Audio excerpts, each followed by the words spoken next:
All right, I'm gonna have a lot of noise going here in a moment, but this video is gonna be one more reason you need to have an angle grinder and one of these vibratory saws, oscillating saws. These things are good for trim cutting. If you're putting in hardwood floors, you need to cut the bottom off your door jambs.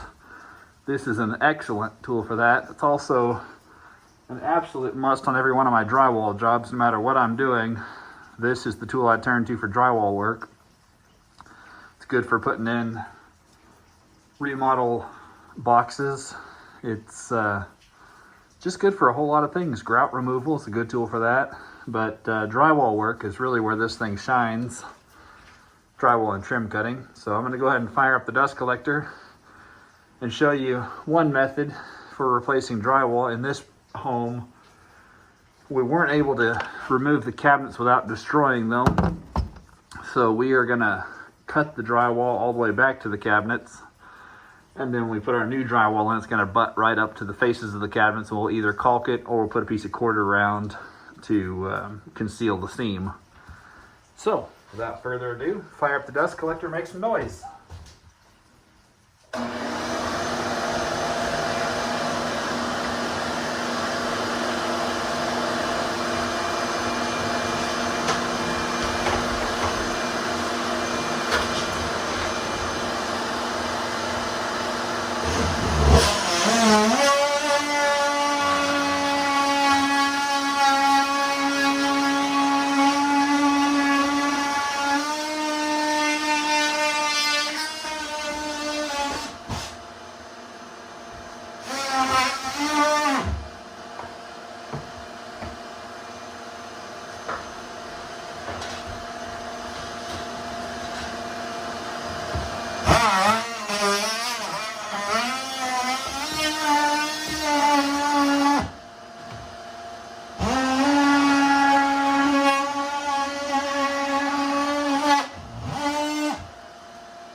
All right, that is just a handy little tool to have.